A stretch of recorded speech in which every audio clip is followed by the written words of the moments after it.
নমস্কার, দেখছেন জি24 ঘন্টা। আপনাদের সঙ্গে জ্যাক অলিভল স্টুডিও থেকে রয়েছি সৈকত। শুরু করছি 3টেই 3 মিনিট 3 খবর। আমি সৈকত যে খবরের দিকে নজর রাখবো, অ্যাবেকার বিক্ষোভ সিএসসি দপ্তরের সামনে। আপনারা জানেন যে গতকাল ইতিমধ্যেই প্রবল জল, শর্ট সার্কিট এবং নানা কারণে বহু মানুষের মৃত্যু হয়েছে, আর সেই কারণে সিএসসি দপ্তরের সামনে বিক্ষোভ। অনিকেত মাহাতোর পোস্টিং মামলা কি পর্যবেক্ষণ হাইকোর্টের, জানাবো আমি আহেলি। আর তার আগে যে খবরে চোখ রাখবো আমি সব্যসাচী। বুধে চন্দ্রনাথের মঙ্গল, পুজোর আগে স্বস্তিতে কারামন্ত্রী। ইডি বিশেষ আদালতে কারামন্ত্রীর অন্তর্বর্তী জামিন বহাল। ইডি দ্রুত পদক্ষেপ নেয়নি এমনটাই মন্তব্য বিচারকের। যদিও চন্দ্রনাথকে কাল এবং পরশু সিজিও কমপ্লেক্সে হাজিরা দিতে হবে, জিজ্ঞাসাবাদের মুখোমুখি হতে হবে এবং বিকেল 5টা পর্যন্ত ইডি চন্দ্রনাথ সিনহাকে জিজ্ঞাসাবাদ করতে পারবে, এমনটাই আদালতের তরফ থেকে বলা হয়েছে। এবং বেশ কিছু ডকুমেন্টসের কথা বলা হয়েছে, সেই নথিও কারামন্ত্রীকে জমা দিতে হবে, এমন কথাও আদালতের তরফ থেকে বলা হয়েছে। অন্তর্বর্তী জামিন বহাল ছিল, সেটাই বহাল রইল। ঠিক কোন জায়গায় এই জামিন বহাল রইল কারামন্ত্রীর, বিক্রমের কাছ থেকে বুঝে নেব। বিক্রম, দেখো, তোমাকে যেটা জানাবো, এনফোর্সমেন্ট ডিরেক্টরেটের তরফ থেকে রাজ্যের কারামন্ত্রী চন্দ্রনাথ সিনহাকে নিয়োগ দুর্নীতি মামলায় হেফাজতে নেওয়ার জন্য আবেদন জানানো হয়েছিল। সেই আবেদন আজকের বিচারক শুভেন্দু সাহা, আদালতের বিচারক, তিনি খারিজ করলেন এবং চন্দ্রনাথ সিনহার যে অন্তর্বর্তী জামিনের মেয়াদ তা কিন্তু অব্যাহত রাখা হলো, জামিনটা অব্যাহত রাখা হলো। অপরদিকে যেটা অত্যন্ত গুরুত্বপূর্ণ এই ক্ষেত্রে দাঁড়িয়ে, বিচারক যখন আজকের এই আবেদন, ইডির আবেদন খারিজ করছেন, সেই সময় কিন্তু বিচারকের তরফ থেকে যে অবজারভেশন দেওয়া আছে, স্পষ্টত বলা হয়েছে যে এনফোর্সমেন্ট ডিরেক্টরেটের তরফ থেকে প্রচুর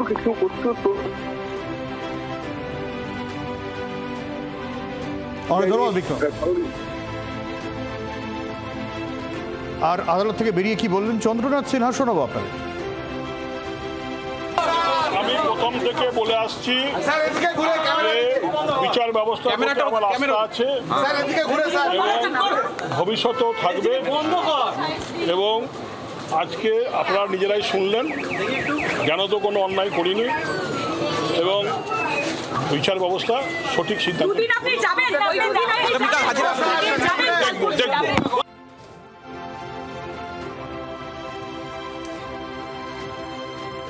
অনিকেত মাহাতো, আপনারা জানেন আরজিকর আন্দোলনের অন্যতম মুখ। এই চিকিৎসককে আরজিকর হাসপাতাল থেকে সরিয়ে রায়গঞ্জ মেডিকেল কলেজে পোস্টিং দেওয়া হয়েছিল। আর রাজ্যের এই যে সিদ্ধান্ত, সেই সিদ্ধান্তকে চ্যালেঞ্জ করে হাইকোর্টের দ্বারস্থ হন অনিকেত মাহাতো সহ আরও 3 চিকিৎসক। আর এই ঘটনায় এবার হাইকোর্টের তরফ থেকে বলে দেওয়া হলো যে অনিকেত মাহাতো তাকে আরজিকর হাসপাতালেই পোস্টিং দিতে হবে। ঠিক এই পর্যবেক্ষণ আজ কলকাতা হাইকোর্টের। অনিকেত মাহাতো তাকে রায়গঞ্জ মেডিকেল কলেজে পোস্টিং দেওয়া যাবে না, তাকে আরজিকর হাসপাতালেই পোস্টিং দিতে হবে বলে জানিয়ে দেওয়া হয়েছে হাইকোর্টের তরফ থেকে।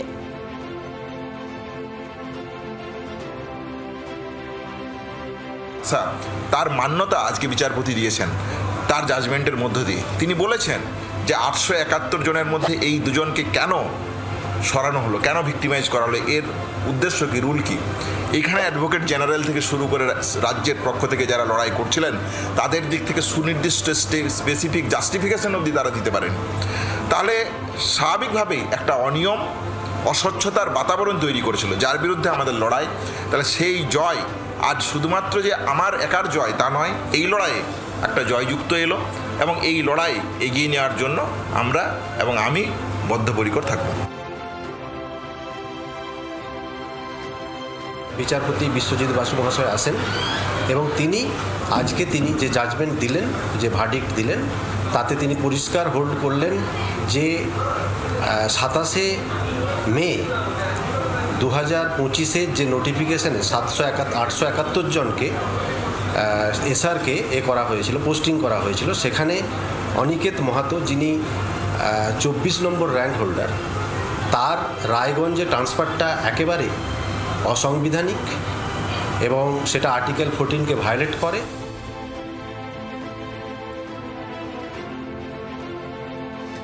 কলকাতায় বিদ্যুৎ পৃষ্ঠ হয়ে 8 জনের মৃত্যু। সিএসসির বিরুদ্ধে তুমুল ক্ষোভ। ধর্মতলায় সিএসসির দফতরে এসইউসিআই এর সংগঠন অ্যাবেকার বিক্ষোভে তুলকালাম, পুলিশের সঙ্গে ধস্তাধস্তি। দেখুন সেই ছবি।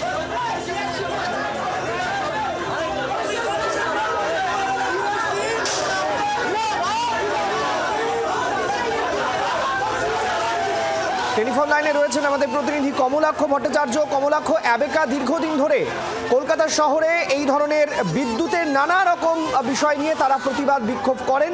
এক্ষেত্রেও গতকালের ঘটনার পরিপ্রেক্ষিতে এত মানুষের মৃত্যু, সে নিয়ে সিএসসির গাফিলতিকে সামনে রেখে এই বিক্ষোভ।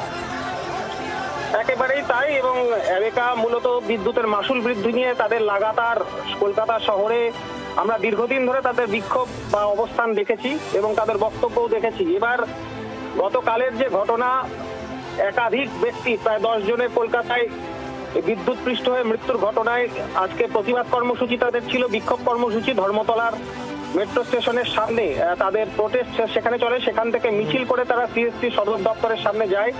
সেখানে যেতে গেলে পুলিশ ব্যারিকেড করে বাধা দেওয়ার চেষ্টা করে এবং তাদের সঙ্গে সেই মুহূর্তে মৃদু ধস্তাধস্তি চলে এবং তারপর কিন্তু সেই ব্যারিকেড সরিয়ে অ্যাবেকার কর্মীরা, বিক্ষোভকারীরা তারা সিএসসির প্রধান গেটের সামনে দাঁড়িয়ে তারা এই মুহূর্তে বিক্ষোভ করছেন। তাদের বক্তব্য, প্রতি বছর এই অকাল মৃত্যুর জবাব কে দেবে? একদিকে সরকার, অন্যদিকে সিএসসি, তাদের একের পর এক পরস্পর বিরোধী মন্তব্য এবং চাপানুতোর পর্ব চলছে। কিন্তু এই মৃত্যুর দায় কার, সেই অভিযোগ এবং তার পাশাপাশি আধুনিক পরিকাঠামো, আধুনিক প্রযুক্তির মাধ্যমে এই পরিস্থিতির স্থায়ী সমাধানের দাবিতে তাদের এই বিক্ষোভ এই মুহূর্তে চলছে।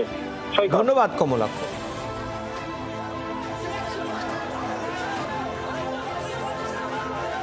রাজ্য সরকারের জনসাধারণের প্রতি ন্যূনতম কোনো দায়িত্ব কর্তব্যবোধ নাই। সিএসসির কাছে দোষ দিচ্ছে রাজ্য সরকার। সিএসসি এখানে ব্যবসা করছে কার আন্ডারে করছে? তাহলে রাজ্য সরকার সিএসসিকে বলছে বেসরকারি লোক আছে, আমরা কিছু বলতে পারবো না। এই রকম নির্লজ্জ দায়িত্বজ্ঞানীর কথা আমাদের মুখ্যমন্ত্রী বলছেন, আমরা খুব দুঃখিত এর জন্য। সবচেয়ে বড় কথা হচ্ছে যে আটকানোর জন্য যে উন্নত বৈজ্ঞানিক ব্যবস্থা আছে সেটা তারা ব্যবস্থা করবে কি করবে না, এইটার জবাব আমরা নিতে চাই। আপনারা শুনলেন যে গতকাল মুখ্যমন্ত্রী মমতা বন্দ্যোপাধ্যায় পরিষ্কার জানিয়েছিলেন এই যে এত মানুষের মৃত্যু, এর কোথাও না কোথাও মুখ্যমন্ত্রীর বক্তব্যে দায় গিয়ে পড়ে সিএসসির কাঁধে। বিভিন্ন তৃণমূলের নেতারাও বলতে শুরু করেন যে সিএসসির দেখার কথা এই বিদ্যুৎ সম্পর্কিত যাবতীয় বিষয় দেখে কলকাতা শহরে সিএসসি, এবং এটা দীর্ঘদিনের অভিযোগ যে এই শহরে মনোপলি বিজনেস করছে সিএসসি। এই অভিযোগও বিরোধীদের পক্ষ থেকে শোনা যায়। আর এবার সেই সিএসসিকে কাঠগড়ায় দাঁড় করিয়ে বিক্ষোভ দেখালো অ্যাবেকা।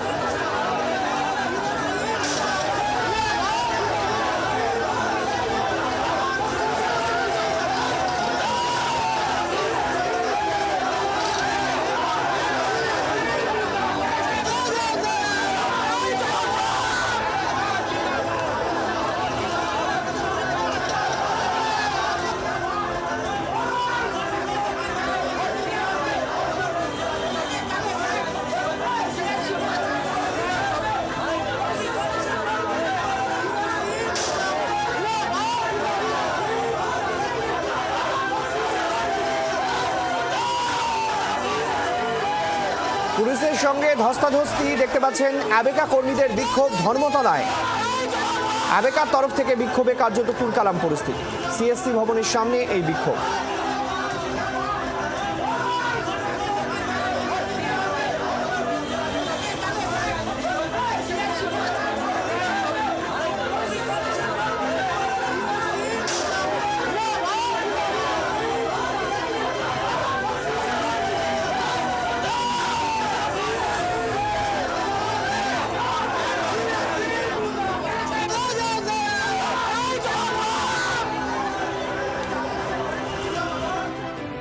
নেপালের আদলে এবার জ্বলছে ভারতের লাদাখ। রাজ্যের স্বীকৃতির দাবি কেন্দ্রের বিরুদ্ধে চরমে ছাত্র বিক্ষোভ, লেতে তুলকালাম পরিস্থিতি।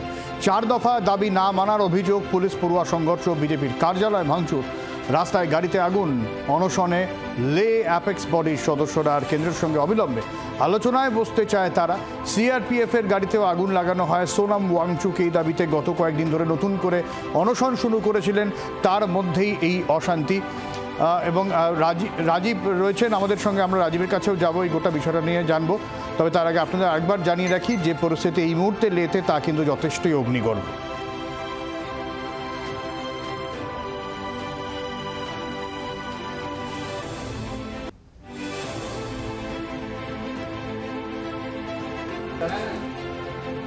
আপনারা জানেন কেন্দ্রের তরফ থেকে নতুন জিএসটি হার প্রকাশ করা হয়েছে, আর ভোটের আগে এই জিএসটিকে হাতিয়ার করতে চাইছে বিজেপি। বাংলা সহ একাধিক রাজ্যে এই জিএসটি হাতিয়ার তারা করেছে এবং তাদের কর্মসূচি যে জিএসটি সাশ্রয় উৎসব যা শুরু হয়েছে দেশব্যাপী চলবে। 22 তারিখ থেকে শুরু হয়েছে, 22 সেপ্টেম্বর থেকে চলবে 29 সেপ্টেম্বর পর্যন্ত। এবং যে খবর পাওয়া যাচ্ছে বিজেপির কেন্দ্রীয় নেতৃত্বের তরফ থেকে প্রত্যেক সাংসদকে পদযাত্রায় কর্মসূচি যে পদযাত্রা সেই পদযাত্রাতে অংশ নিতে নির্দেশ দেওয়া হয়েছে এবং তার পাশাপাশি এই জিএসটি সম্পর্কে প্রচার করার জন্য নির্দেশ দেওয়া হয়েছে বলেই খবর পাওয়া যাচ্ছে। রাজীব চক্রবর্তী আমাদের প্রতিনিধি আরো বিস্তারিত আমাদের জানাবেন। রাজীব, কি খবর, ঠিক কি কর্মসূচি নেওয়া হয়েছে?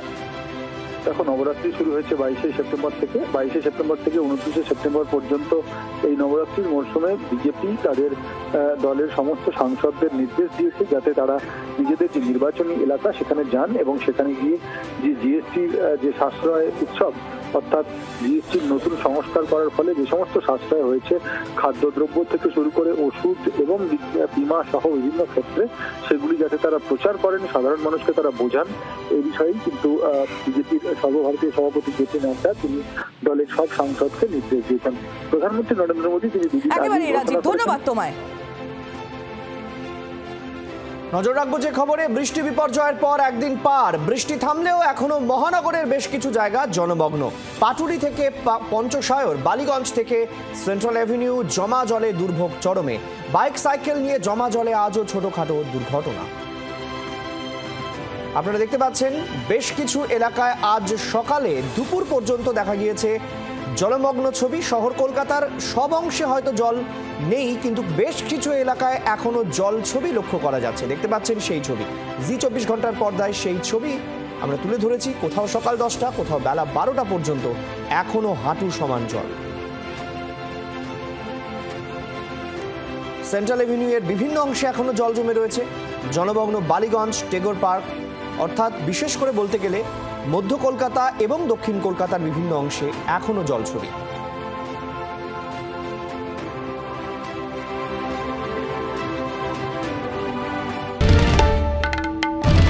বাংলার আওয়াজ, বাঙালির আবেগ, জি 24 ঘন্টা।